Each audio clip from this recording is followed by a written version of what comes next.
Hi and welcome back to my channel. As you can see, I'm continuing with the astrology series for the rising signs, obviously for the month of January, and I'm up to Sagittarius rising right now. And sorry, I've been a bit late bringing them through, but yeah, we'll see what we can get done, and hopefully they won't be uploaded too far into January. But yeah, anyway, I just had a bit of a, what do you call it? A mix of the Ten of Wands and the Queen of Wands, and I had to take time out for myself. So yeah, anyway, enough about me. We're going to be using the same decks. If you've been watching the other ones, yeah, I'm using the same decks as I've been using, and I've pre-pulled these, haven't seen what they are yet. There seems to be quite a few for you guys this month, so I want to really get into it as soon as possible, as quick as possible. Yeah, so there has been retrogrades, and probably by the time you see this, at least one of them, Mercury anyway, you'll hear that it's either station direct or it's already out of its retrograde or his retrograde phase. But if you have been watching my videos before this one, you'll know that, or if you haven't, if this is the first time you're watching, with any planet that goes retrograde, there's not just the actual retrograde time frame itself. There's the time leading up to it, then the retrograde, then the time after it. So there's the pre-shadow phase, then the retrograde itself, and then the post-shadow, where you'll feel the effects, depending on the planet itself, how fast or slow it moves. Well, for Mercury, in any case, it's around about 2 to 3 weeks each side of the actual retrograde, so it goes for quite a while. With other planets that move slower, it would obviously be a bit longer. So yeah, so anyway, if you're hearing that Mars or Mercury particularly are out of their retrograde, well, they're still going to have their shadow phase. Uranus will be stationing direct in the last week of January, but again, there's that shadow phase. So there's the Uranus wanting to have their voice heard, Mars wanting to push forward, and Mercury with communication. And because they're all in retrograde, that can cause a lot of frustrations. And with Mars, feeling the frustration of things not moving fast enough can then discolor, I guess you could call it, our communications. And this is for any sign, not just you guys. Yeah, so we'll have to keep that in mind, or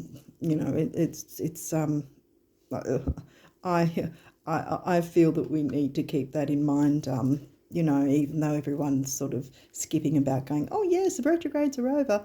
Well, yeah, but they're not really, kind of thing, because there's still the post shadow to go through for all three planets that have been retrograde. Anyway, enough babbling. I'm not sure how long I've been already, but trying to. Initially, I thought the pre-pulling of the astrology decks was that I was guided to do it that way was to save time, but it looks like it hasn't worked that way. Anyway, so once we're done with the astrology decks. If you haven't watched these before, after the astrology, I go into some cards for numerology guidance for you guys. And then we'll look into notes from the universe on abundance, because who doesn't want abundance messages? And, that's very helpful. And then we'll finish off with some guardian angel messages as well. So let's get going and see what you guys got, because there's quite a lot of cards. Waning crescent. Well, that's after... because waxing is heading towards the full moon, waning is towards the new moon. As you can see, it's moving towards the new moon. And that particular time frame is around about probably 3 days after a full moon, I think, if I've got it right. We'll look into the book with some of it though. Okay, 5th house. Where's 5th house for you? It's Leo.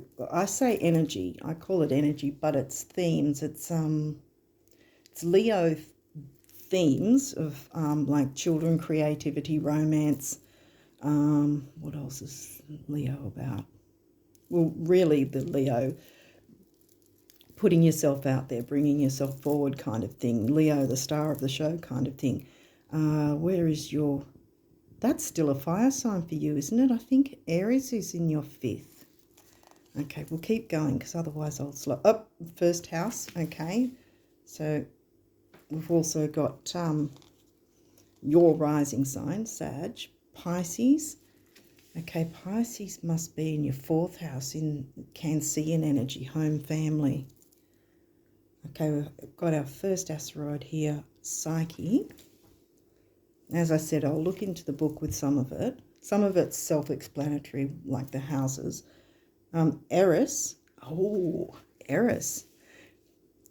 Eris with an I. That's an asteroid that has the, what's it called? Not symbology. What's it called? The archetype. The, not fable. The, I can't think of the word. But anyway, it's Eris is explained as the street fighter, the one that goes out with the protest marches on the streets and sort of kind of Uranus energy in a way.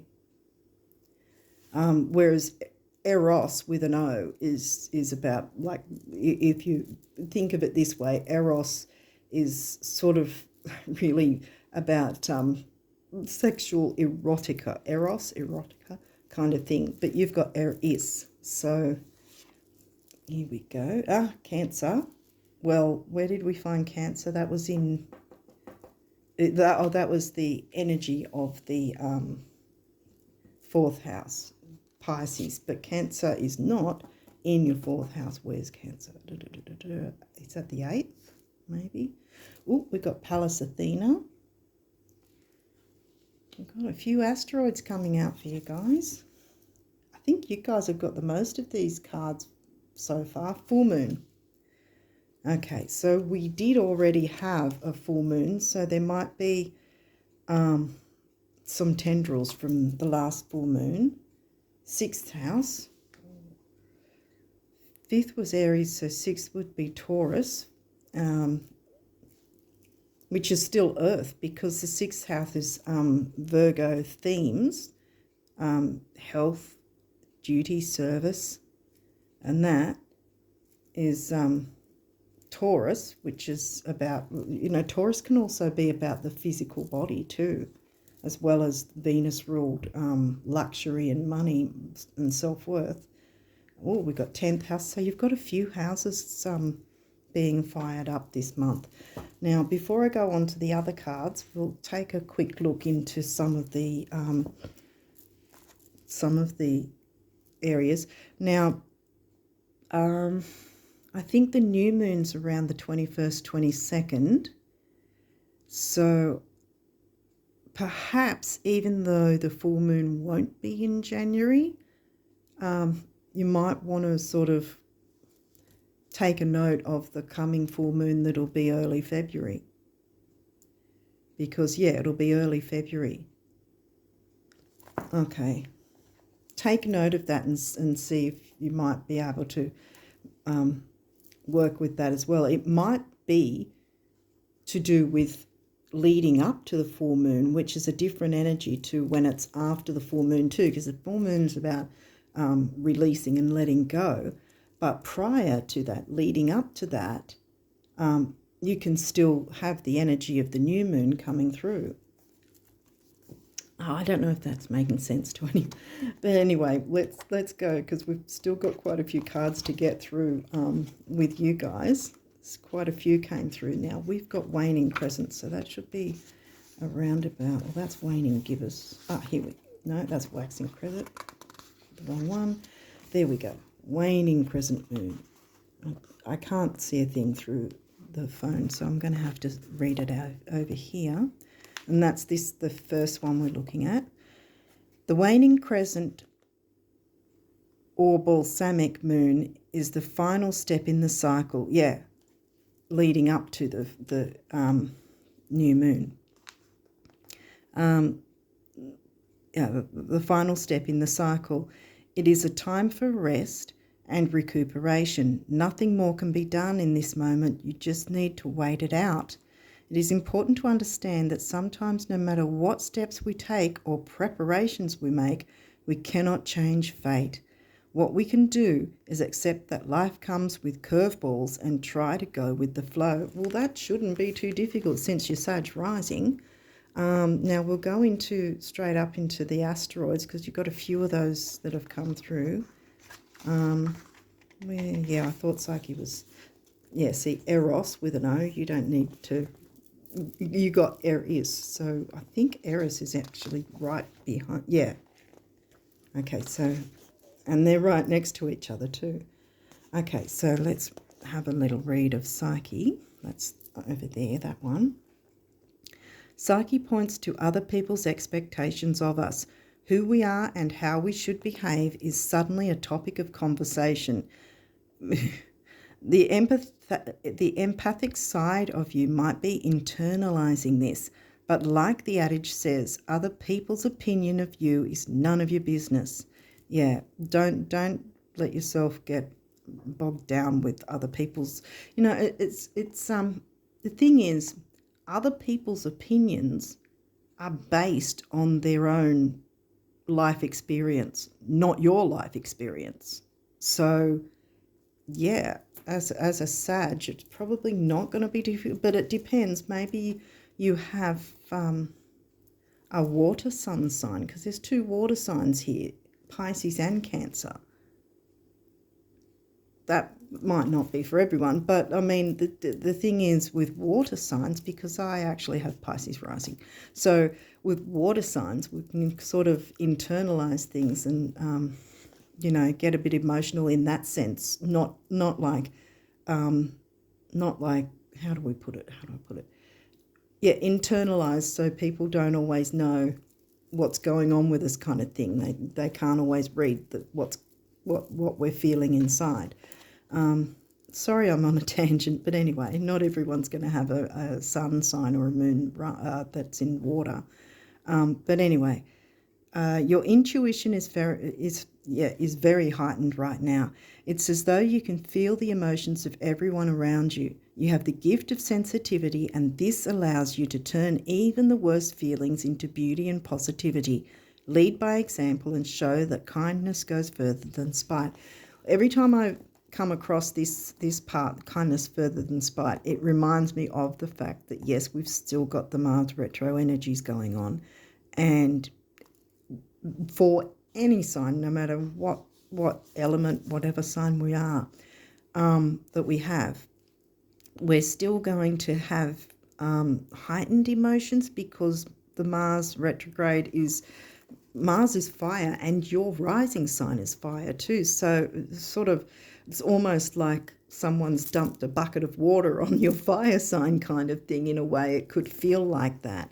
And that's what Mars retro feels like if you try to push forward too fast and you don't get the results you want. You can be frustrated, and so then the communications, or it might not be you, it might be someone else that's acting that way, and that will then affect communications you have with them, which in turn will still be frustrating anyway. So if you come across that, being a Sag, just take it easy, step back if you feel you need to, and do your own thing. Sag knows how to do their own thing, if that makes sense. So we'll move straight to Eris, and it says, feeling jealous and angry, Mars retro. These are both healthy emotions, but don't let them consume you entirely, or you may not be invited to the party. It might feel satisfying to lash out in the moment, but if you channel that anger into something more productive, you will yield much better results. More productive. Well, 5th house is about creativity. What else have you got? 10th house. What's your 10th house? Did I mention what your 10th? Oh, wait a minute. 10th house is in Virgo, isn't it?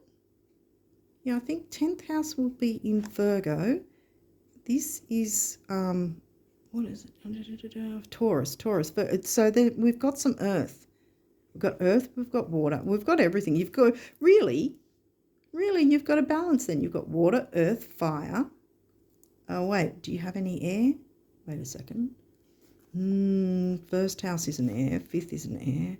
Ooh, no air yet. Air might come through. But I was just sort of thinking it might have been a balance, but maybe, well, again, maybe you've got a fair bit of air in your chart and this is balancing it out. Okay, sorry, I always go on a tangent. That's probably why I take so darn long on these videos. Sorry. Yeah, okay, so channeling the anger into something more productive, you will yield much better results. So that's where I was thinking maybe it's about you bringing out creativity so that you've got something else to keep your mind busy in a way, busy your mind away from negativity. And we all, it doesn't matter what sign, we all have that what's the word for it? Not propensity, it might be that, but we all have that possibility of that happening. I have Mercury and Mars conjunct, and they're both in retrograde. So in my chart, so they're conjunct, but they're not retrograde in my chart, but they're both conjunct, and so I'm being hit right now. So hopefully some of this is making sense. Anyway, Eris can also point to transgenerational trauma and its effect on our daily lives. We carry the stresses of our ancestors inside of us, and this shapes our responses to certain triggers on a cellular level. These traumas can be on an immediate family level, but also a societal level. Remember that the things you are feeling are valid. Yes, your feelings are valid. Remember that. Now we move to Pallas. Pallas Athena. When Pallas appears in your reading, it's time to make a plan. Weighing the pros and cons of a situation is going to help you in the long run. The physical act of writing your ideas down brings them to life. This helps us look at the bigger picture. We often think just about our next step, but strengthening, wow, okay, that came out for a reason. Strengthening health, earth, body, strengthening your resolve to create, right? Maybe creativity is with writing in some way, or otherwise do your moon work before the new moon. If you're able to see this before the new moon, do your release work so that you can make space for the new moon. If you work with the moon, to I recommend it, but if to bring in your wishes, to put them out there into the universe. So that might also be reiterating that even though the full moon's already happened, we still have that energy to work with all the way up until the new moon, which will be on the 21st, 22nd, depending on where you're located. Again, on a tangent, sorry. The physical act of writing your ideas down brings them to life.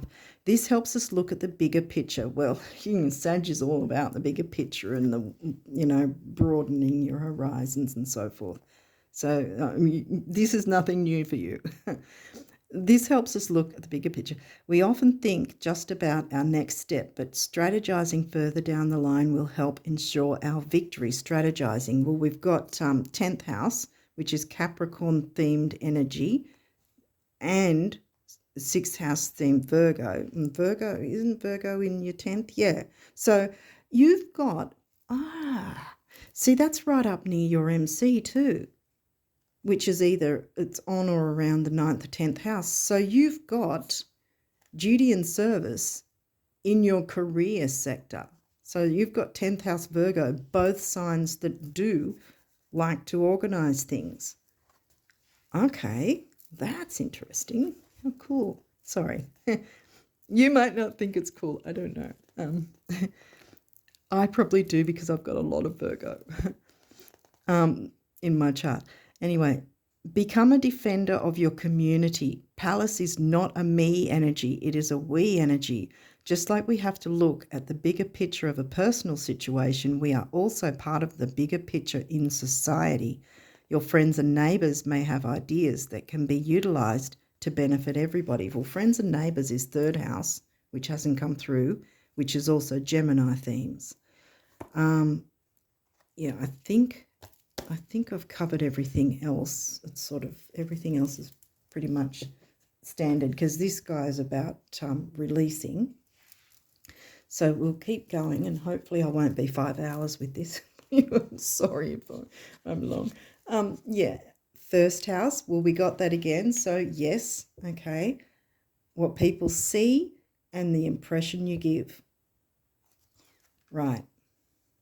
First impressions. That's pretty much probably where that saying came from. I wonder if I can fit them all in, though. I might have to move them across a little. Sorry to reach in front and everything. I'm trying to find a way to fit them all in because there's quite a lot of cards for you guys. Some of them might be off camera, but if I pick them up or whatever, you'll see them again. Okay, the sun. Here we go. The sun is the ruler. Here we go with the first. Yeah, this is the first planet, other than the moon, of course, that's come across, because the others were asteroids, see. The sun is the ruler of Leo and the fifth house themes. And this says your immortal spirit, purpose, and destiny is involved. Wow, yeah. Move towards your destiny, which really, because the sun is about creativity too, see? And it's a masculine energy, often connected with a father or father figure as well. Okay, Virgo. Well, we got Virgo in 10th. Here again, we're reiterating Virgo.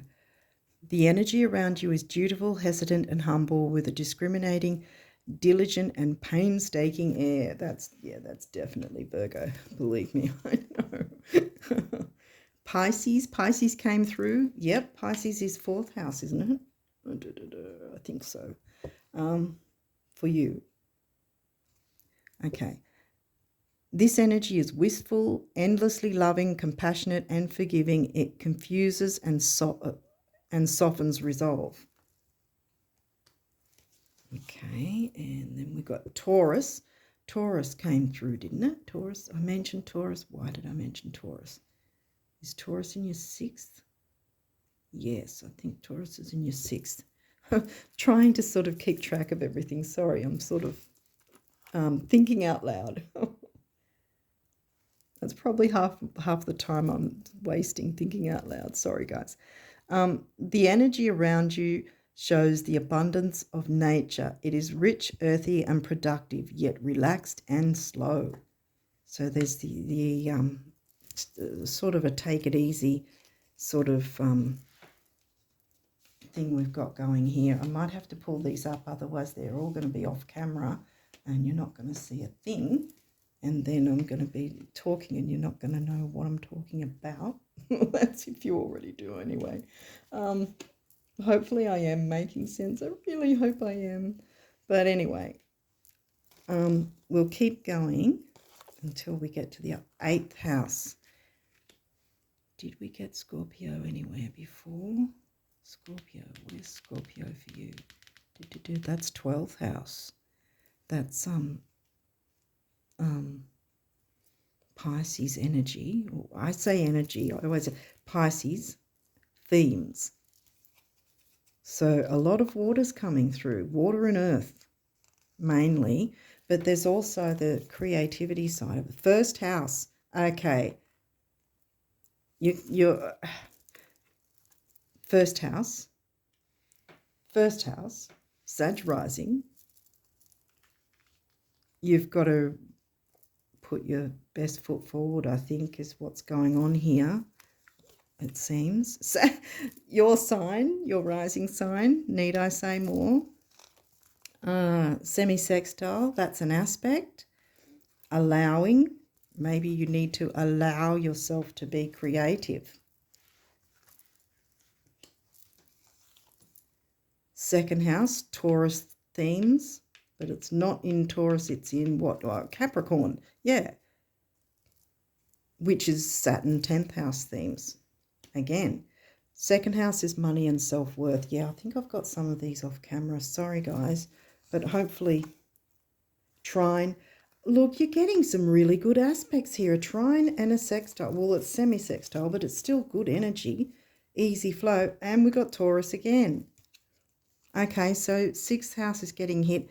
You know what? The thing is, you've got 6th and 10th. And in astrology, the career aspirations or aspects of for a person is generally, the astrologer will look at what's going on in your 10th and your 6th. And guess what's rocked up here? Your first house is you anyway. So it's about putting your best foot forward. I think there's something to do with career for you. I think there's something you need to follow, which is to do with creativity. Follow your heart. Well, heart of the lion, Leo the lion. Yes, you're not Leo, but that's come through for a reason. Quincunx, another aspect. Complexity. Okay, so I think some of these are off camera and I really apologise, but I'll do my best to have them all somehow shown. But we're going into these straight away and I will read from the book for these guys. Now, some of them could be reversed, I don't know, but they can be upright or reversed. And the upright is known as the gift in the guidebook and the reversed is the challenge. Don't worry, because sometimes challenges are actually not that bad. Like, you know how if someone says they want to take on a challenge of something, or they're up to the challenge, it doesn't necessarily mean the challenge is going to be difficult. And with the trine, the sextile, for starters, they're easy aspects. Quincunx, we'll have a quick look at this. I don't know if you can see it. The lighting's probably really bad, and it looks fuzzy from my end, so I can't see a thing through my phone. Quincunx, complexity, irritates, puzzles, mystifies, complicates, contradicts, clashes, misses the mark, requires translation, adjusts, makes curious, educates, transforms. Well, you're Sag rising, so higher learning is a big thing. It's not a surprise to you to have that. But I think that the quincunx is mainly about, you know, reading those bits. I think this is really more pointing to the retrogrades going on, that you've got to adjust. And it's a bit complicated with the retrogrades, but if you move slowly and steadily, which is Capricorn, Saturn is the planetary ruler of Capricorn, so slow and steady. Saturn hasn't rocked up yet, but, well, if it does, don't be worried. It's just going to reiterate this, I think, because, anyway, Saturn is the ruler of Capricorn, the planetary ruler of Capricorn and the 10th house energies. Or themes, and you've got 6th and 10th, so this is definitely something about your career. Take note of these times as well. Yeah, that's moving towards. I think these time frames have passed, I think. However, I think that this guy's going to come back again at the very end of the month, somewhere near the last few days of January, and we're going to have the full moon early February anyway. This might still reiterate that, even though this is for January. Try to make note of that, because that might be significant for you. Even if you don't do moon work and release work, it might be something maybe that you need to plan around that time. Okay. Oh my God. Saturn in reverse. Okay. We'll read. I'm sorry. Sometimes I just should not say certain things. South Node. What's holding you back? What are you allowing to hold you back? That's the first thing I see if this is reversed. The Sun. Well, that's not reversed. See, the Sun twice. And the 5th house. Yes, Leo's not in your 5th house, but it's Leo themes. 5th house, what was that again? Aries. Fire. Solar flares. Well, see, that's also in gift position. And solar flares can be a burst of energy too, because that's what solar flares are from the sun. They're, a certain specific time where a burst of a flare will come from the sun, just here and there at different times. North Node. See, these are both in reverse, which kind of makes me think you're allowing yourself to be held back for some reason, perhaps. I could be wrong, but it might not be for everybody. But yeah, if that's the case, we'll read what the guidebook says, get a bit more information. Neptune, okay, check where Neptune is in your chart because you've had Pisces energy. This was Pisces, wasn't it? Pisces. And where is actually Pisces? Pisces is in your 4th house. But wasn't there a 12th house? Yes, there was. Where? 12th house came through. Something about 12th house, wasn't it? Someone's in your 12th house. Who? Scorpio. Yeah. That's Scorpio themes, 8th house, but it's also 12th house is Neptune and Pisces, and Scorpio is in your 12th house, so that's a lot of water too. So it must be intense. Conjunction. See, this is upright, so that's good. Something must be conjunct.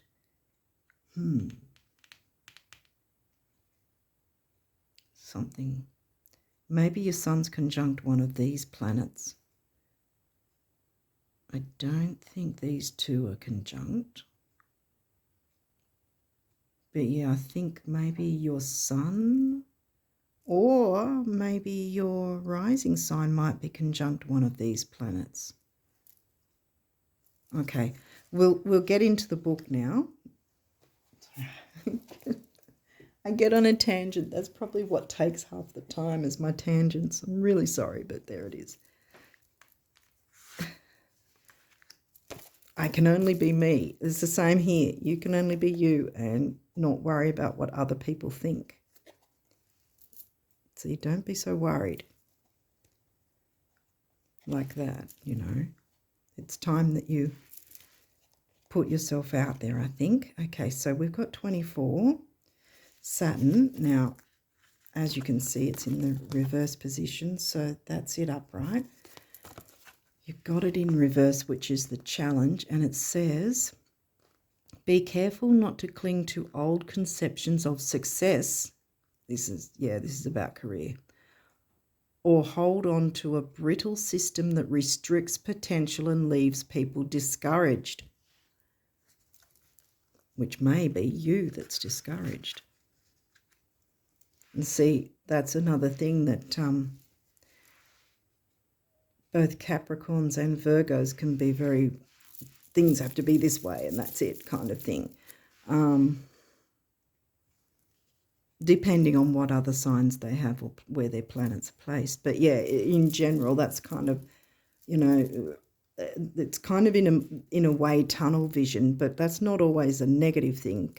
It's just that there's a focus, like for the 6th house Virgo, it's the focus on duty, service, health, that sort of thing.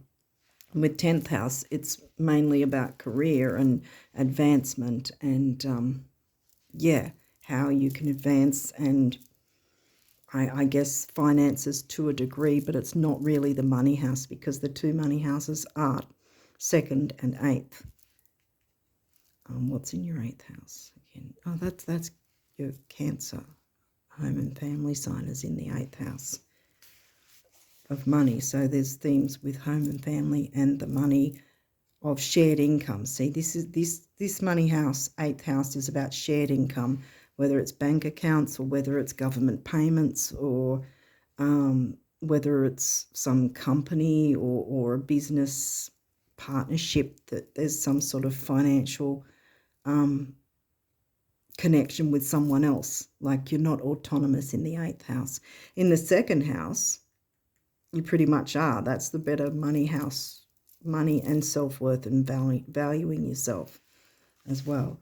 South Node, I think they're up here, aren't they? 30, 33. Oops, we're not that far. Well, yeah, you've got South and North both in reverse. Okay, so we're reading the challenge. And it says, under stress, you may fall back on familiar defenses and relive what you've always lived. PTSD, flashbacks, and addictive habits or relationships all operate around your South Node. Right. Yeah, see, that's upright, though. Neptune's upright. And your 12th house was in Cancer, wasn't it? And Pisces was in your 4th. Because the thing is, I think 8th house and 12th house, in their way, can have, every sign can have negative sides as well as the positive sides.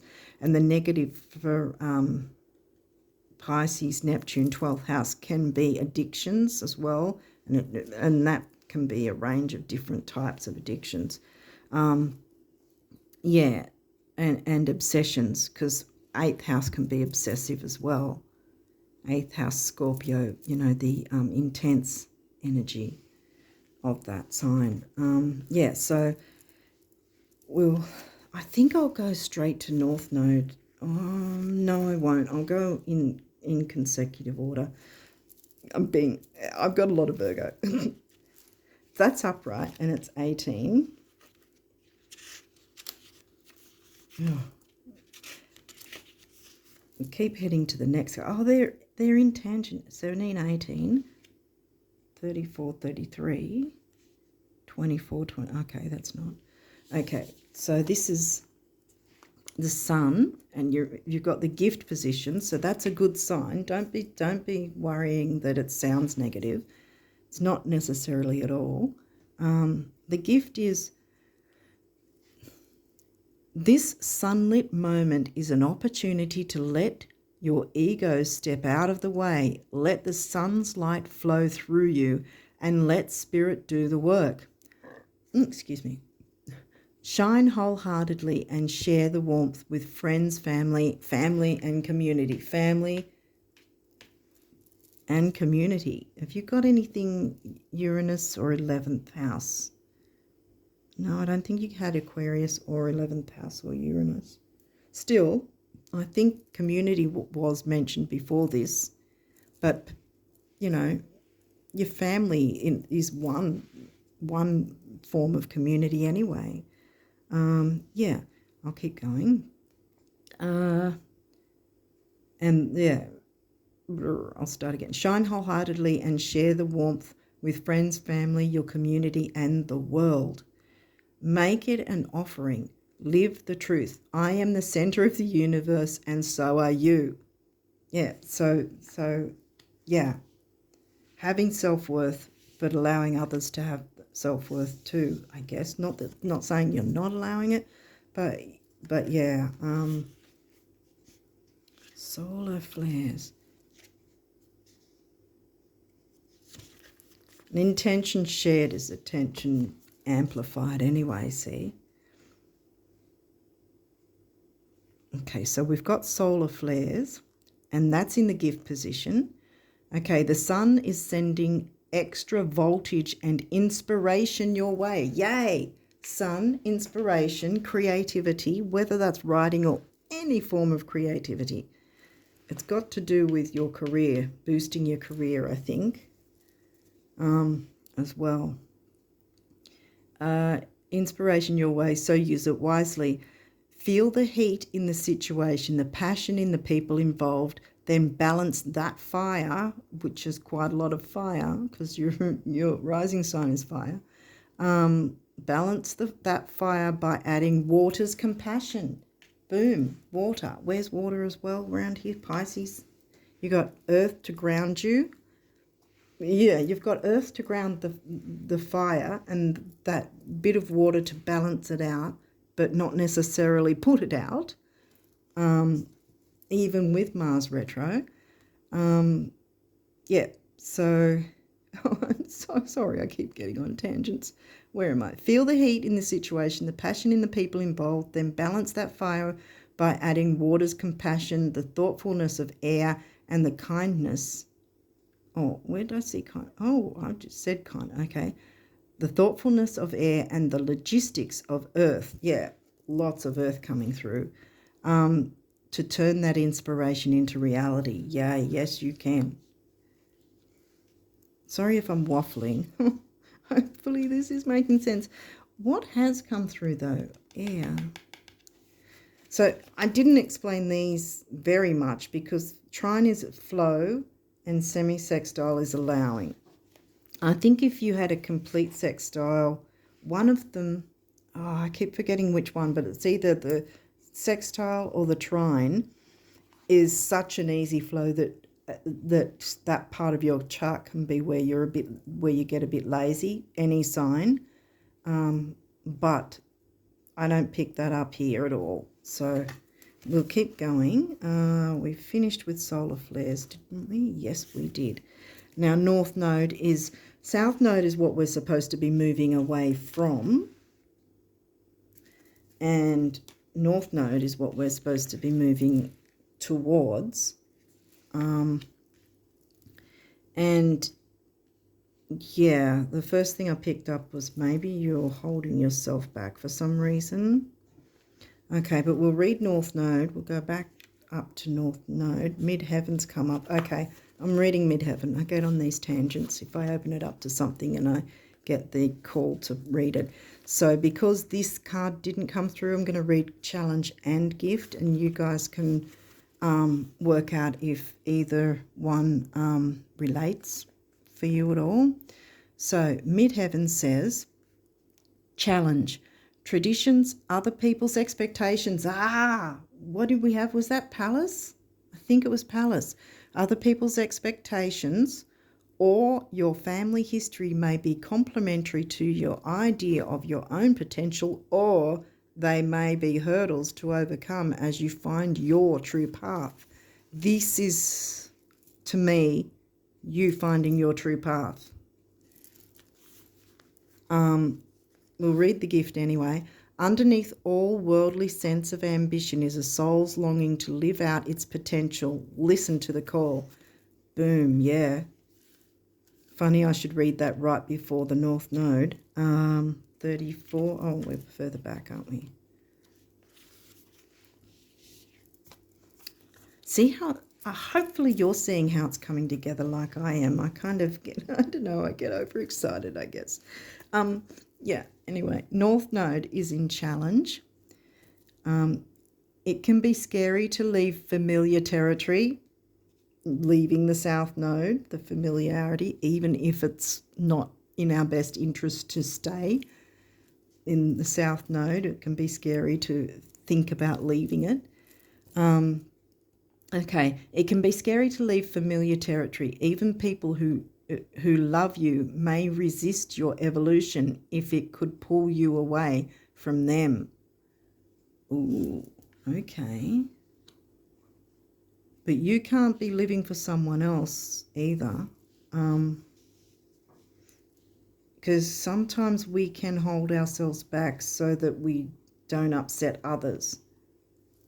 And considering there's a lot of water that's come through here, I'm kind of wondering if water might be a significant part, water and earth maybe, unless it's just about balancing those. But yeah, I think I said it earlier that your life isn't someone else's that you have to live for someone else. You live your life for you. You come into this world alone on your own.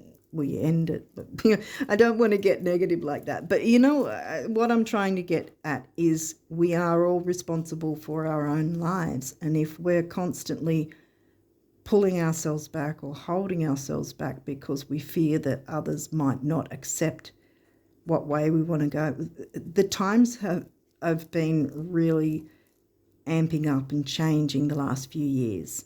I think everyone can agree, even if they're not into certain esoteric things. But yeah, we've all got to step up in a way. It's not that we've all got to, but we've got to for ourselves, for our own self-worth. Self-worth has come through Taurus, second house. Your second house isn't in Taurus, it's in Capricorn.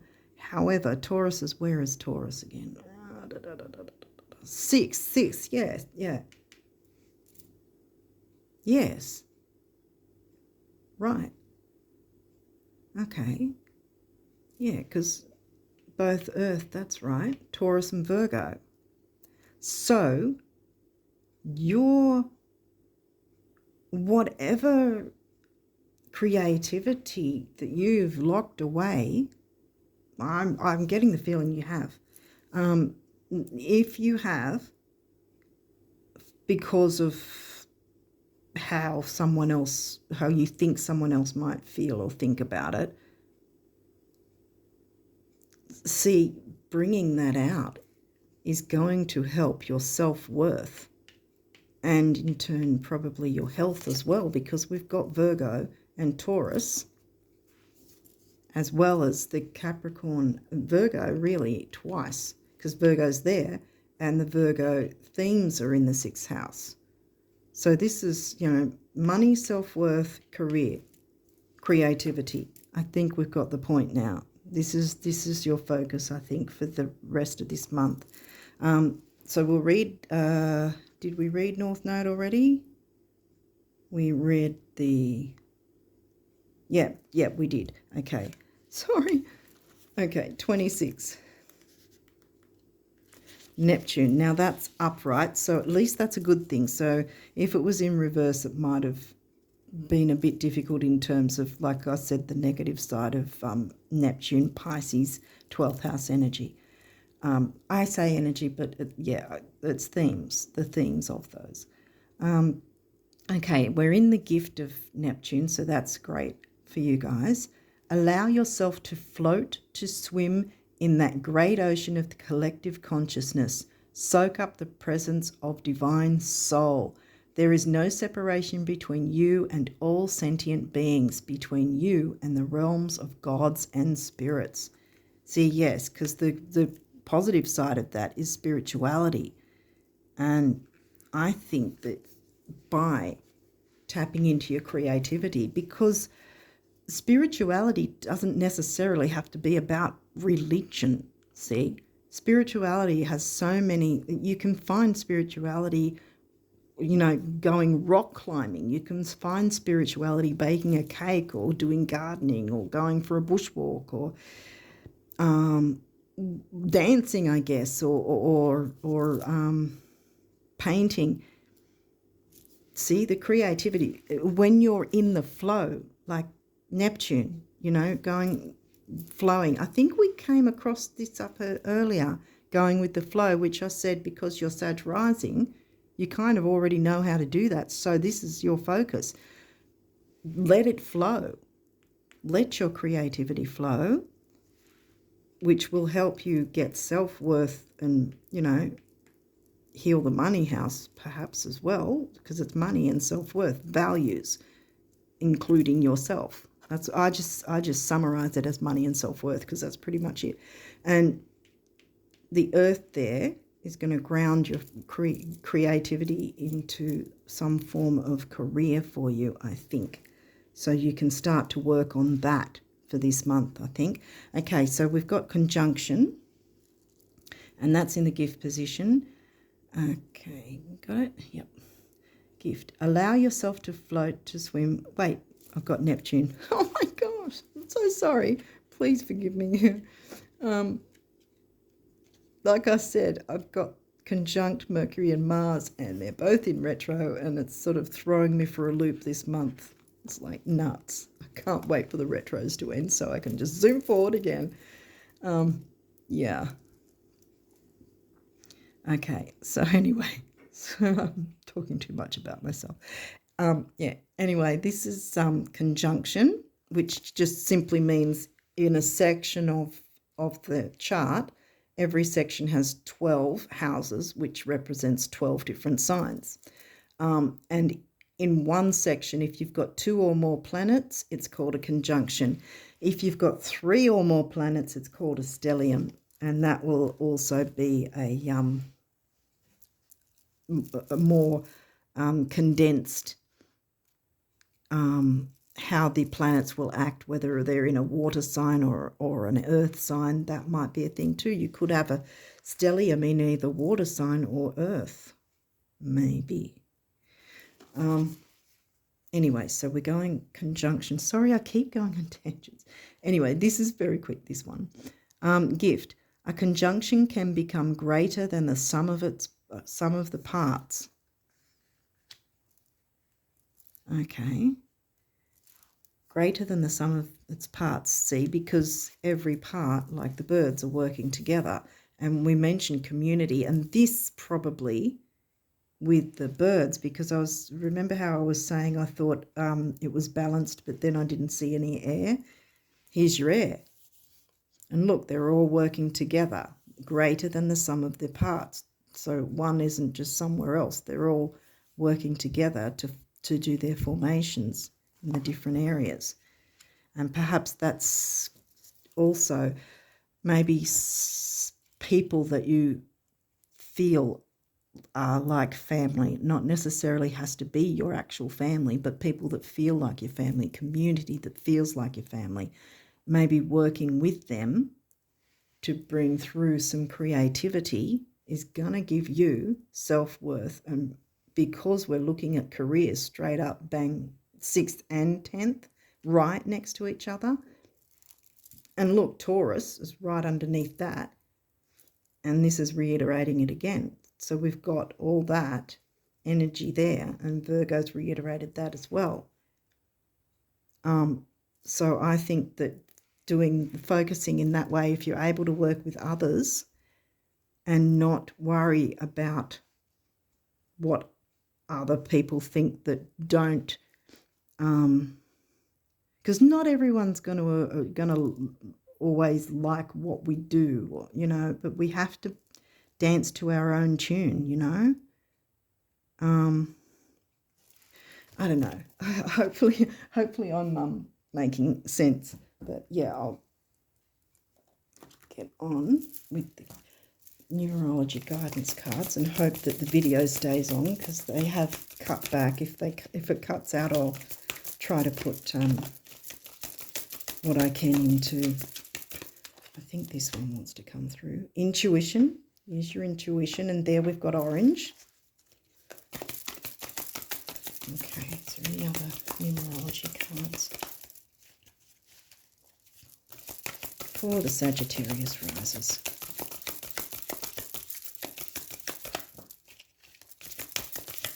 I think that might be about it for this one, actually. Yeah, because I think that the creativity is going to have a lot to do with using your intuition.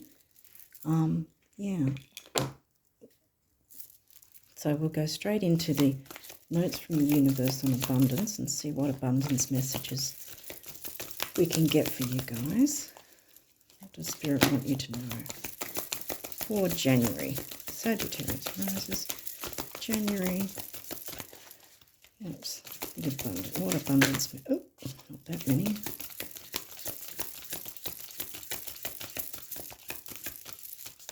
Okay, they're all over the shop. I'm sort of panicking because I don't want the phone to cut off. I don't know if it will, but it never lets me know until it's actually cut off. So, okay. Abundance messages. Whoop. Okay, we've got one.